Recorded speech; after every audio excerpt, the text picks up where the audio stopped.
Hello everyone, welcome to ACPPSC।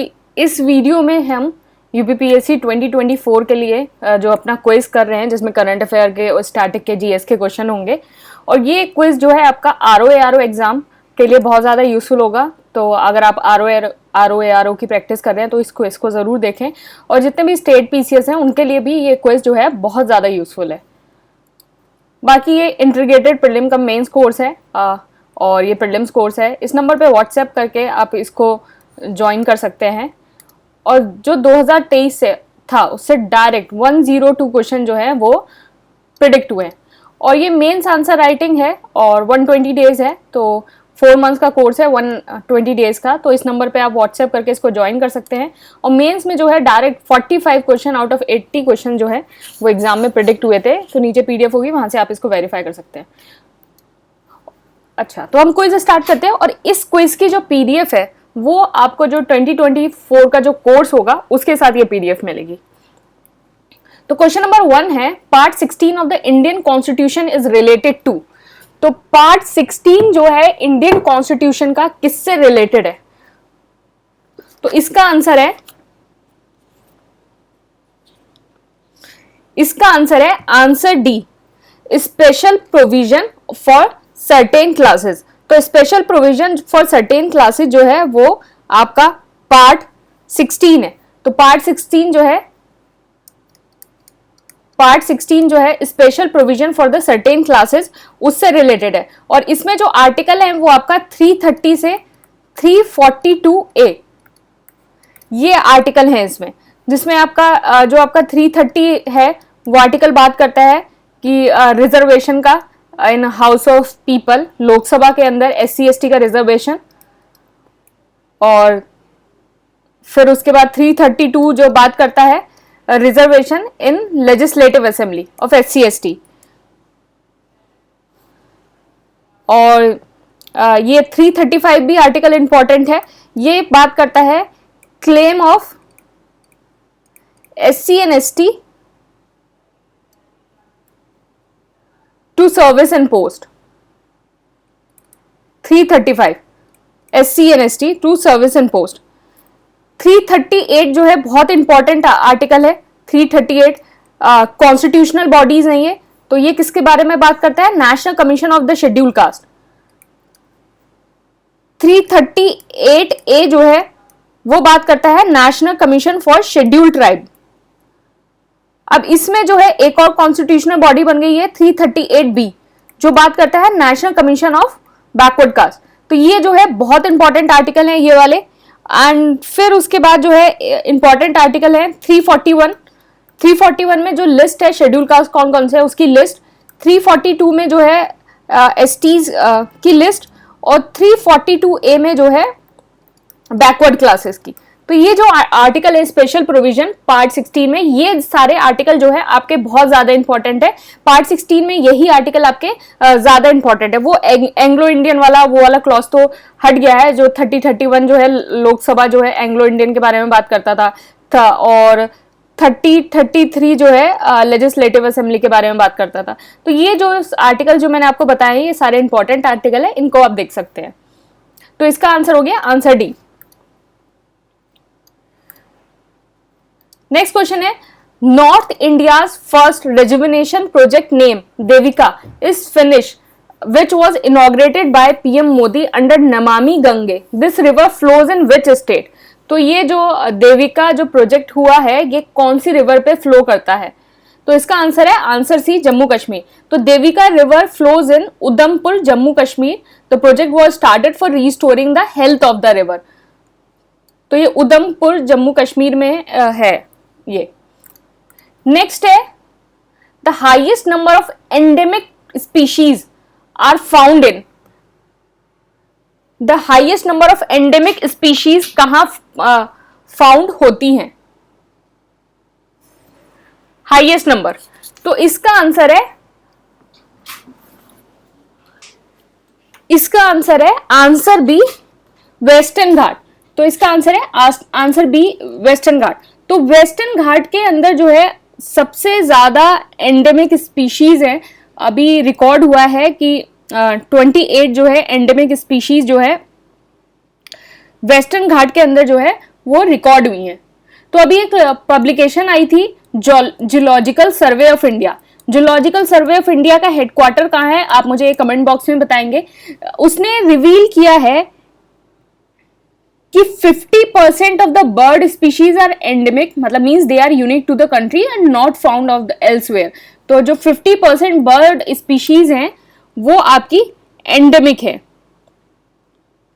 तो endemic species आपकी सबसे ज्यादा कहाँ मिलती हैं, वो मिलती हैं आपकी वेस्टर्न घाट में।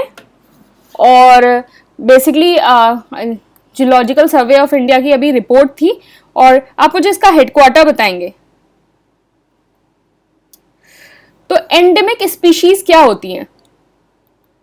एंडेमिक स्पीशीज वो होती हैं, वो स्पीशीज, वो प्लांट और एनिमल स्पीशीज, वो प्लांट और animal species that are found in a particular geographical area. मतलब एक ज्योग्राफिकल एरिया है, सिर्फ वहीं फाउंड करती हैं और वो कहीं और फाउंड नहीं करती। मतलब एक पर्टिकुलर ज्योग्राफिकल एरिया में फाउंड होती है और उसके अलावा जो है कहीं फाउंड नहीं होती। तो आपका जो है एनवायरनमेंट में इस टाइप से भी क्वेश्चन आ सकता है कि आपको एंडेमिक स्पीशीज से रिलेटेड जो है ऑप्शन दे दिए जाए कि एंडेमिक स्पीशीज कौन कौन सी होती हैं। सपोज जैसे आपके मर्सुपियल्स होते हैं, जैसे आपके कैंगरूज हो गए और ये सब हो गए, तो वो कहाँ फाउंड होते हैं? They are found in Australia only. जैसे आपका हो गया आपका तस्मानियन टाइगर। तस्मानियन टाइगर जो है आपका ऑस्ट्रेलिया, तस्माइना और न्यू गिनी इनमें फाउंड होता था, मतलब बट नाउ अब ये एक्सटिंक्ट हो गए हैं। तो ये जो है आपकी एंडेमिक स्पीशीज होती है। जैसे इंडिया में एंडेमिक स्पीशीज देखो, इंडिया में एंडेमिक स्पीशीज जैसे एशियाटिक लॉयन हो गया, ये आपका कहां फाउंड होता है? गिर फॉरेस्ट में। एशियाटिक लॉयन गिर फॉरेस्ट में। जैसे आपका कश्मीर स्टैग हो गया, ये कहां फाउंड होता है? कश्मीर वैली में। लायन टेल्ड मकाओ, ये मैच द फॉलोइंग में भी आ सकते हैं आपके, ये कहां कहां फाउंड होते हैं? तो कश्मीरी स्टैग और ये सब, ये तो शायद लास्ट ईयर ही आया था। कश्मीरी स्टैग को बोलते हैं हंगुल। तो ये बहुत बार क्वेश्चन आता है कि हंगुल कहाँ फाउंड होता है। हंगुल जो है कश्मीर में होता है, कहाँ? Dachigam national park. दचिगम आपका नेशनल पार्क। फिर lion tailed macaque. Purple frog है एक, पर्पल फ्रॉग, वो भी एंडेमिक स्पीशीज है, ये भी वेस्टर्न घाट में पाई जाती है। संगाई जो डियर है, ये इंपॉर्टेंट है। संगाई डियर ये आपका पाया जाता है लोकटक लेक में। लोकटक लेक कहां है आपकी? मणिपुर। मणिपुर में एक आपका नेशनल पार्क है जहां ये पाया जाता है। आप मुझे बताएंगे उस नेशनल पार्क का नाम क्या है, आप मुझे बताएंगे। फिर उसके बाद आपका हो गया नीलगिरी थार। नीलगिरी थार कहां? नीलगिरी हिल्स में मिलता है।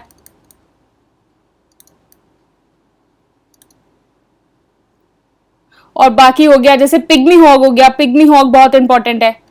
पिग्मी हॉग आपका असम में मिलता है। जैसे नामदापा फ्लाइंग स्क्वायर हो गया, गिलहरी स्क्वायरल, ये अरुणाचल में मिलता है। तो ये जो है ये सब इंपॉर्टेंट है कि मतलब उस पर्टिकुलर एरिया में, उस पर्टिकुलर रीजन में मिलते हैं और उसके अलावा जो है कहीं और नहीं मिलते। अब जैसे वर्ड में आपका एक और होता है, जैसे लेमुर हो गया। लेमुर आपका मेडागास्कर में मिलता है। फिर एक टॉर्टोटॉइज हो गए गैलपगोस के। तो वो ये सारी जो है बेसिकली आपकी एंडेमिक स्पीशीज हैं।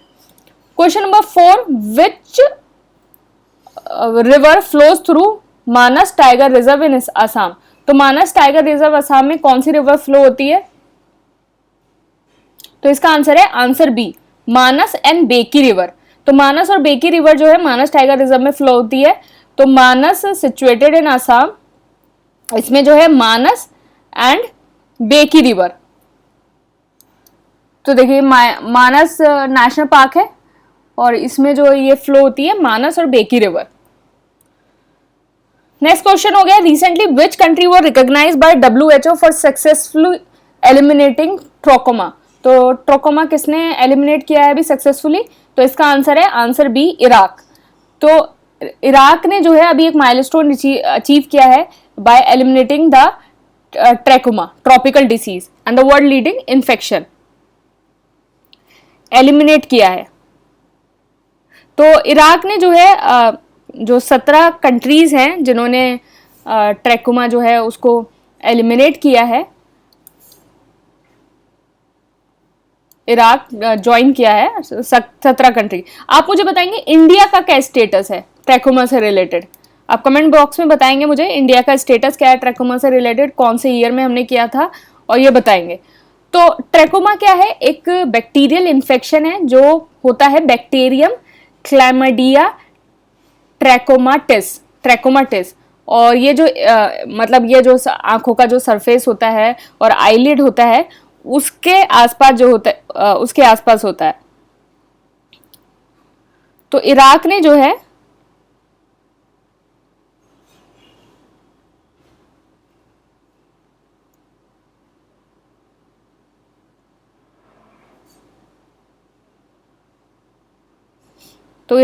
है ये किया है।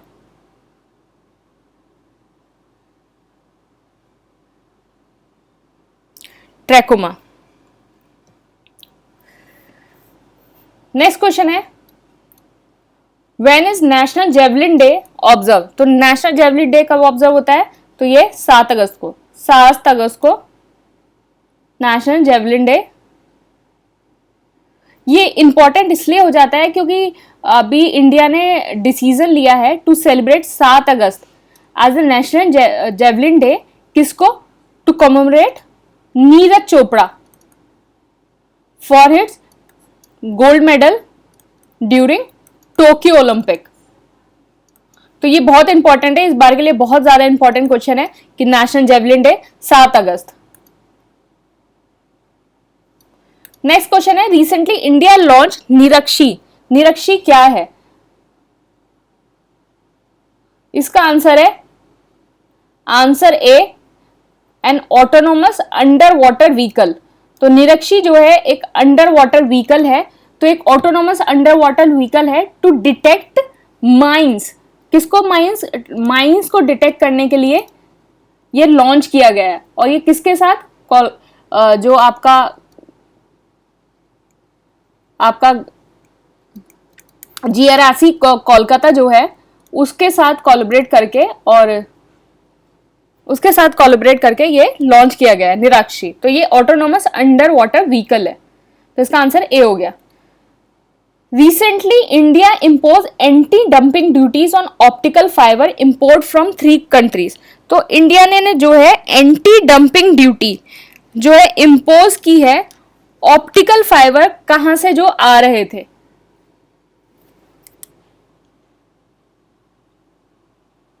एंटी डंपिंग ड्यूटी, तो इसका क्या आंसर होगा? तो इसका जो आंसर है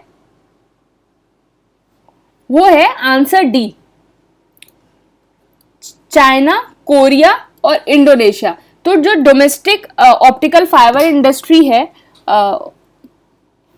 उसको मतलब एक डेट्रीमेंटल कॉन्सिक्वेंसेस हो रहे थे इसकी वजह से, क्योंकि इंडिया में ये डंप किया जा रहा था ऑप्टिकल फाइबर इंपोर्ट चाइना और कोरिया और इंडोनेशिया से। तो यहाँ जो है कहीं ना कहीं जो प्राइस है और जो आपकी जो डोमेस्टिक ऑप्टिकल फाइबर इंडस्ट्री है उसको कहीं ना कहीं हैम्पर कर रहा था। तो एंटी डंपिंग ड्यूटी क्या होती है? देखो, एक एंटी डंपिंग ड्यूटी जो है एक तरह का एक प्रोटेक्शन टैरिफ है। मतलब एंटी डंपिंग ड्यूटी एक गवर्नमेंट जो है एक प्रोटेक्शन टैरिफ लगाती है, किस पे? इंपोर्ट्स पे। जो इंपोर्ट्स उसे लगते हैं कि कुछ अंडर प्राइस करके डंप किए जा रहे हैं कंट्री में। जिससे वो अपने जो डोमेस्टिक इंडस्ट्री है उसको सेव कर ले। तो बेसिकली एंटी डंपिंग ड्यूटी जो है टैक्सेस हैं, taxes which are imposed on imported goods पे कुछ टैक्सेस लगते हैं to compensate the difference between the export value और उनकी नॉर्मल वैल्यू। मतलब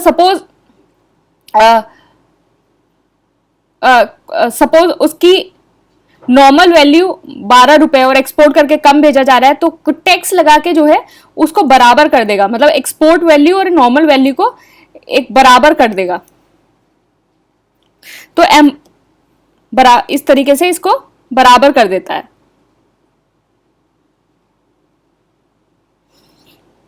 और एंटी डंपिंग ड्यूटी से किसका फायदा होता है? जो डोमेस्टिक इंडस्ट्री है उनका फायदा होता है। तो इसका आंसर हो गया answer D. Recently, how many Ramsar site or wetland have been added to the international importance? तो इसका आंसर है आंसर सी 10। तो इंडिया ने जो है 10 मोर रामसर साइट जो है ऑफ नेशनल इंपॉर्टेंस ऐड कर दी हैं, और जो नंबर ऑफ साइट टोटल कितनी हो गई हैं? 64। और जो ऐड करी हैं आप उनका नाम देख सकते हो। तो ये पूछने को तो ऐसे नहीं आएगा कि कौन कौन सा नाम है, लेकिन मैच द फॉलोइंग में ये आ सकता है कि ये वेबसाइट ये रामसर साइट जो है ये कहाँ कहाँ है। तो ये कहाँ कहाँ है? कुंतनकुलम तमिलनाडु में, गल्फ ऑफ मन्नार तमिलनाडु में, वाम्बा तमिलनाडु में, वेल्लोड तमिलनाडु में, उद्यम मर्थंडपुरम तमिलनाडु में, सतकोशोई उड़ीसा में, नंदा लेक गोवा में, रंगानिथु बर्ड सेंचुरी कर्नाटका में, सिरपुर वेटलैंड में, और वेदा थंगल बर्ड सेंचुरी तमिलनाडु में। तो ये जो है ये है 10 ऐड हो गई हैं, टोटल 64 हो गई हैं। Quit India movement also known as the August movement was initiated by INC on. तो क्विट इंडिया मूवमेंट कब स्टार्ट हुआ था? आईएनसी के द्वारा। इसका आंसर है आंसर बी, 8 अगस्त 1942। नेक्स्ट है when Ramsar site treaty came into force. Ramsar site treaty कब फोर्स में आई थी? आंसर है 2 फरवरी 1971 ये आई थी।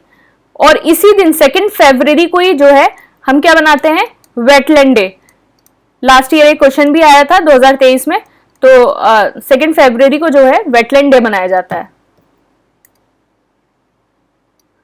नेक्स्ट है when was the first national water award launch by the Jal Shakti ministry. तो जल शक्ति मिनिस्ट्री ने जो फर्स्ट नेशनल अवार्ड कब लॉन्च किया था? इसका आंसर है answer C, 2018। When was ASEAN formed? तो एशियान जो है वो कब फॉर्म हुआ था? इसका आंसर है आंसर बी, 1967। तो एशियान जो है एक association of south east Asian nation, तो यहां से इसका नाम पड़ा है ASEAN, एशियान। तो association of the south east Asian nation formed हुआ था 1961 में by Indonesia, Malaysia, Philippines, Singapore, Thailand. तो ये जो 5 कंट्री है इन्होंने फॉर्म किया था। बाद में इसमें जो वियतनाम और ये सब कंट्रीज हैं वो बाद में ऐड हो गई थी। तो इनिशियली जो है इन कंट्रीज ने जो है फॉर्म किया था। नेक्स्ट है Goa first Ramsar site is. इसका आंसर है आंसर बी, नंदा लेक। तो answer B, Nanda lake south Goa में है, और ये जो है गोवा की फर्स्ट रामसर साइट है। तो अभी जो 10 साइट्स जो ऐड हुई हैं उसमें से ये नंदा लेक है। तो ये इंपॉर्टेंट हो जाता है क्योंकि ये गोवा की फर्स्ट है और ये 10 ऐड हो गई हैं। टोटल कितनी हो गई हैं? 64। तो जो 10 ऐड हुई हैं उसमें ये नंदा लेक भी है, गोवा की पहली।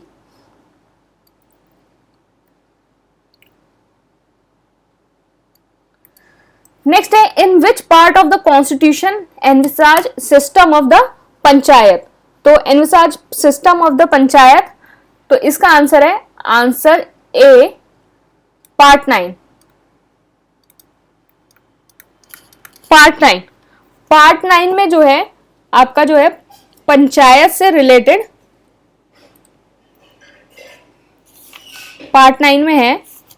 और पार्ट 9 आप मुझे पार्ट 9 बताएं, पार्ट 9 में है। और ये आर्टिकल किससे है? 243 से 243 हो, पंचायत के जो आर्टिकल है, पंचायत 243 से 244, और ये जो ऐड हुआ था 73 कॉन्स्टिट्यूशनल अमेंडमेंट एक्ट। आप मुझे बताएंगे ये जो 73 कॉन्स्टिट्यूशनल अमेंडमेंट एक्ट है ये कौन से ईयर में इंप्लीमेंट हुआ था, कौन सी ईयर में आया था, और केम इनटू फोर्स, केम इनटू फोर्स कब हुआ था? आप मुझे ये दोनों चीजें बताएंगे।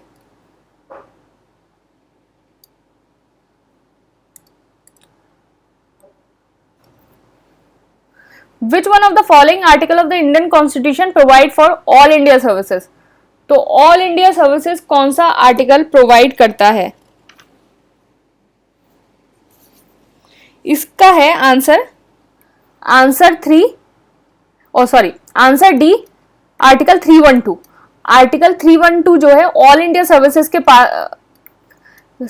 के बारे में बात करता है, और ये ऑल इंडिया सर्विसेज जो है राज्यसभा की जो 3 स्पेशल पावर्स होती हैं विद रिस्पेक्ट टू लोकसभा, उसमें से ये एक स्पेशल पावर ये है राज्यसभा की, to creation of the all India services, to creation of the all India services. तो ये service under the union state, तो ये आपका कितना होता है, आप पार्ट किस में आता है? ये पार्ट 14 में आर्टिकल 312 बात करता है ऑल इंडिया सर्विसेज की। Part 14 article 312। नेक्स्ट क्वेश्चन है विच one of the following is not correctly match. देखना नॉट लिखा है, तो जब भी इस टाइप के क्वेश्चन आया करें एग्जाम में जहां नॉट लिखा हो तो हमेशा उसको इनसर्कल कर लग रो, इससे हमेशा जो है आपकी गलतियां नहीं होंगी एग्जाम में। तो इसमें कौन सा है? तो ये जो जितने सारे आर्टिकल हैं ये basically directive principle of state policy के आर्टिकल्स हैं, तो इसमें से आपको बताना है कौन सा जो है सही नहीं है।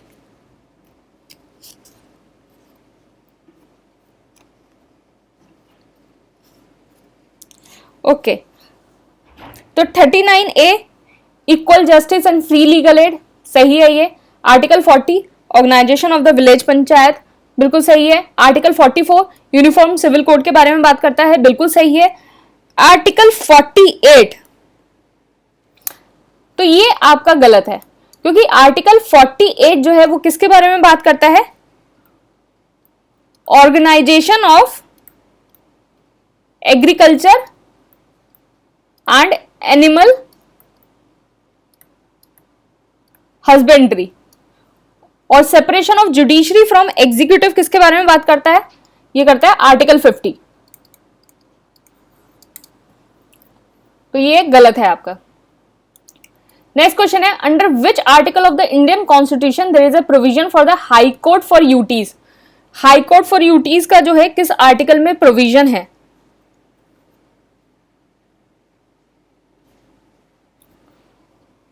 तो इसका आंसर है आंसर बी, आर्टिकल 241। तो पार्ट 8 जो है जो आपका डील करता है यूटी से, जिसमें आपका आर्टिकल 239 ए है जो वो आपका दिल्ली के बारे में बात करता है, और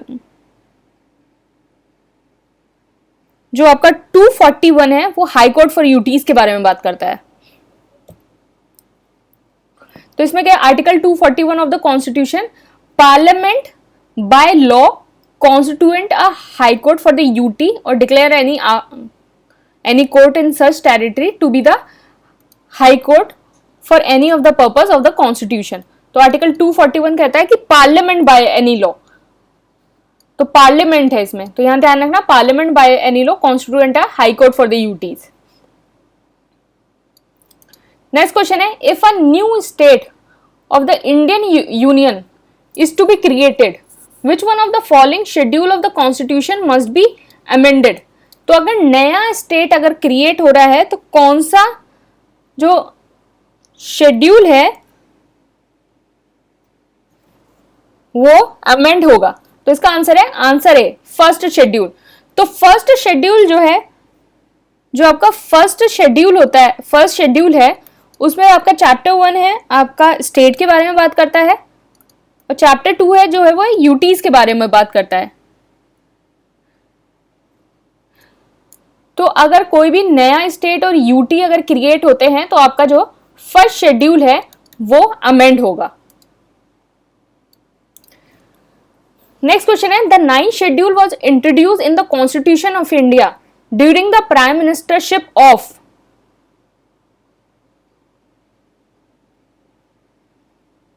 during the prime ministership of. तो इसका आंसर है, आंसर ए, जवाहरलाल नेहरू। तो 9th शेड्यूल जो है आपका इंप्लीमेंट हुआ था during the prime ministership of the Jawaharlal Nehru.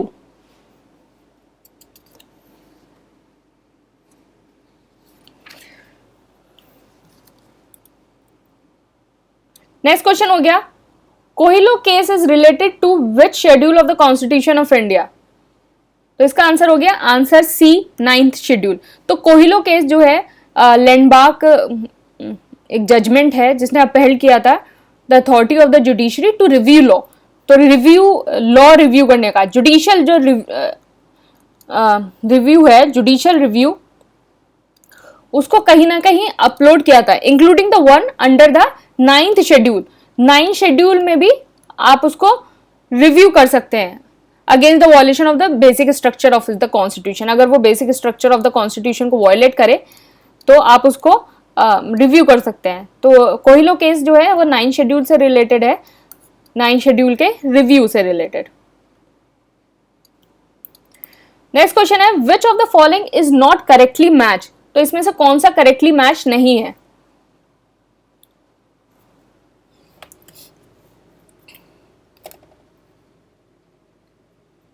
तो इसका आंसर है,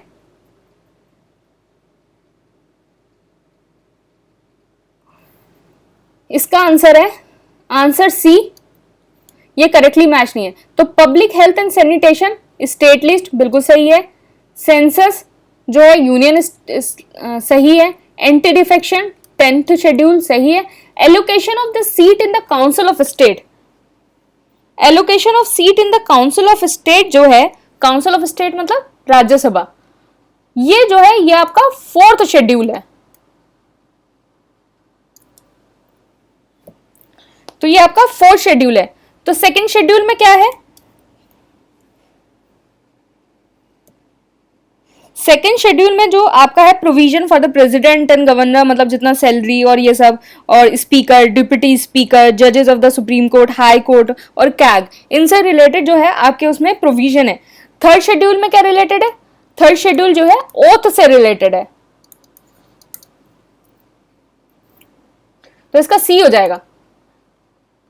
नेक्स्ट क्वेश्चन है, education which was initially a state subject was transferred into the concurrent list by, इसका ना आंसर है answer C, 42 constitutional amendment act. तो जो एजुकेशन है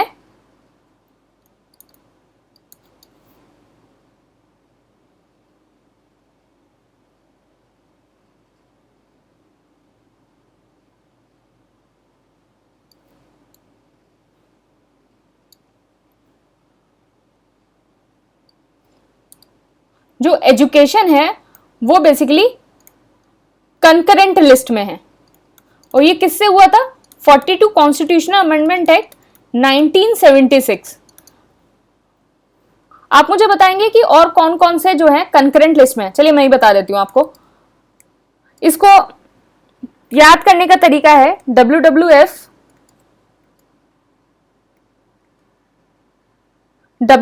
किस पे आता था, ई स्पोर्ट्स।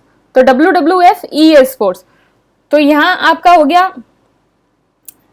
यहां फॉरेस्ट है, यहाँ वाटर है, या वाइल्ड लाइफ है, यहाँ एजुकेशन है और यहाँ एडमिनिस्ट्रेशन है। तो ये आपके जो है ये 5 जो है वो आपके कंकरेंट लिस्ट में है जो ट्रांसफर हुए थे 42 कॉन्स्टिट्यूशन अमेंडमेंट एक्ट से। नेक्स्ट है, which part of the Indian constitution has been described as the soul of the constitution.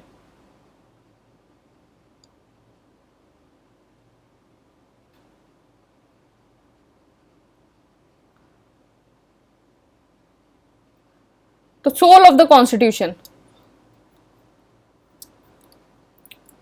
तो इसका आंसर है आंसर बी प्रियम्बल। तो प्रियम्बल है और बेसिकली ये जो सोल ऑफ द कॉन्स्टिट्यूशन है प्रियम्बल सुभाष कश्यप ने बोला था।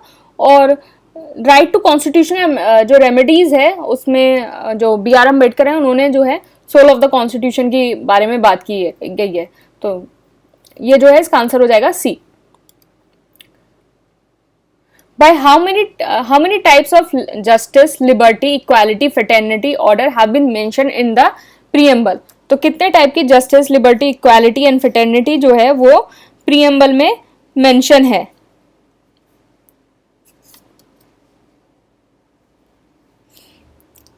तो इसका आंसर है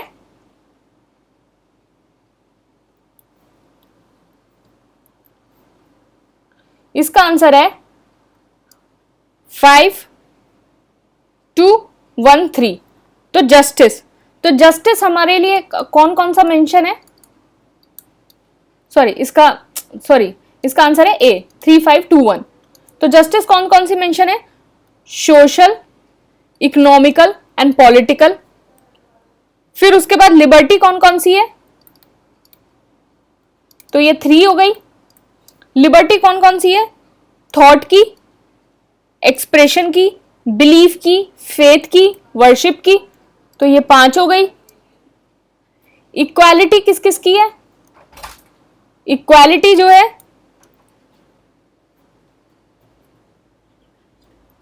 इक्वालिटी किसकी है? स्टेटस की एंड अपॉर्चुनिटी की 2।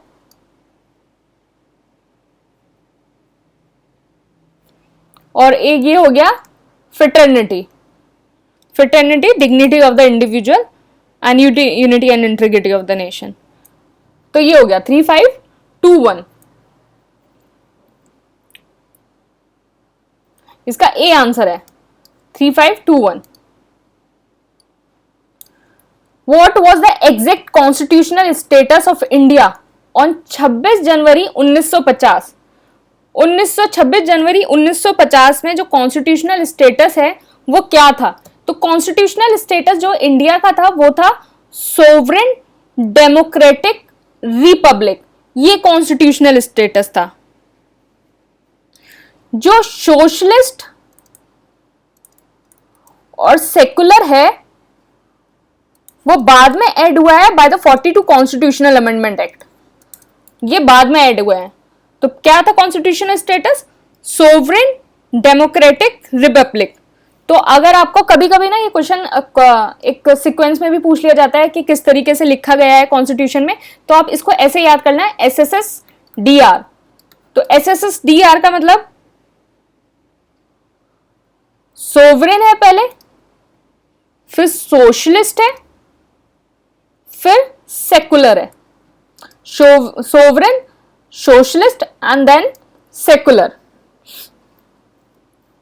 तो इसका आंसर हो गया answer B. How many items are there in the 11th schedule of the constitution? तो 11th schedule of the constitution में कितने आइटम्स अवेलेबल हैं? तो इसका आंसर है आंसर 29। आंसर 29। तो आपका जो है 11th शेड्यूल जो है वो पंचायत से डील करता है। पंचायत जो है कितने आइटम्स पे जो है लॉज बना सकता है और पंचायत के जो अंडर में है वो कितने आइटम्स आते हैं। और 12th शेड्यूल जो है वो बात करता है म्युनिसिपैलिटीज से कि म्युनिसिपैलिटीज जो है कितने जो आइटम्स है उनमें डील कर सकता है। तो ये 11th शेड्यूल जो हो गया पंचायत से हो गया और 12th हो गया म्युनिसिपैलिटीज से। और पंचायत के अंदर 29 आइटम्स है। नेक्स्ट क्वेश्चन है the 6th schedule of the constitution of India deal with the administration of the tribal area of which of the following state? तो 6th शेड्यूल जो है किसके ट्राइबल एरिया के बारे में बात करता है? तो इसका आंसर है आंसर बी मेघालय, त्रिपुरा, मिजोरम। तो बेसिकली 6th शेड्यूल जो है किस ट्राइबल एरिया के बारे में बात करता है? मेघालय, त्रिपुरा, मिजोरम और आसाम, इन 4 स्टेट्स के बारे में बात करता है। नेक्स्ट क्वेश्चन है, the right of the government to impose taxes and fees is provided in which list of the constitution.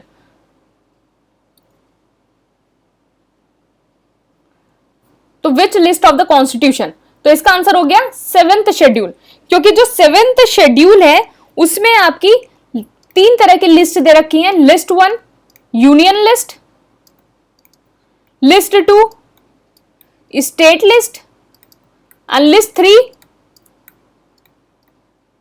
Concurrent list. तो ये 3 लिस्ट जो है आपकी 7th शेड्यूल के अंदर है। नेक्स्ट क्वेश्चन हो गया, विच one of the following subject is in the list 3 of the list 3 concurrent list of the 7th schedule of the constitution of India.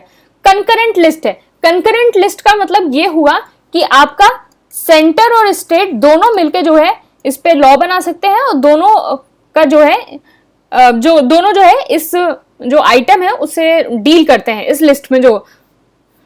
तो ये कंकरेंट लिस्ट कौन सा है, तो इसका आंसर है, देखो इसका आंसर है आंसर ए क्रिमिनल प्रोसीजर। तो जो पुलिस है वो स्टेट सब्जेक्ट है, प्रिजन जो है वो भी स्टेट सब्जेक्ट है, और पब्लिक ऑर्डर जो है वो भी स्टेट सब्जेक्ट है।